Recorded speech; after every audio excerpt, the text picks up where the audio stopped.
I did see it coming, most definitely.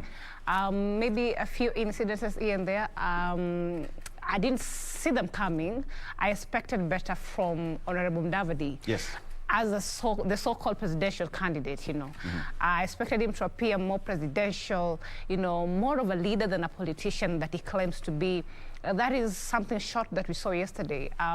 The better part of his speech, or the better part of what he was talking about, was more of what the current government, the current regime is not doing, that it ought to do.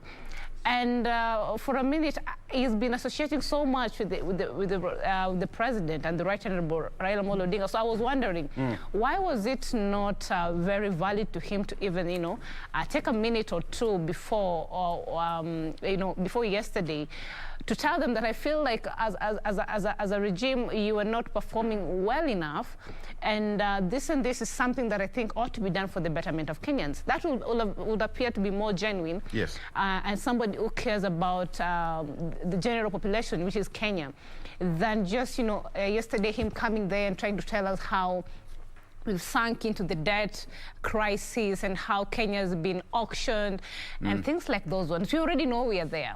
But then what has he been doing different is the big question. I think as a leader, we have to have seen better. We need leaders who provide us solutions. They don't use the problem to now want to sell an agenda for themselves. Yeah. Yes. So we expected, I always say that Right Honorable Musalia Mudavadi needs to borrow a leaf or two from the Right Honorable Raila Amolo Odinga.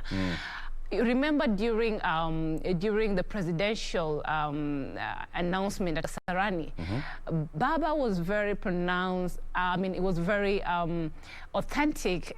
And he actually gave us what we expected, which was basically telling us his 10 key point agenda that will make us, yes. Even if as we think about having him as the next president, that we know this is what it stands for. So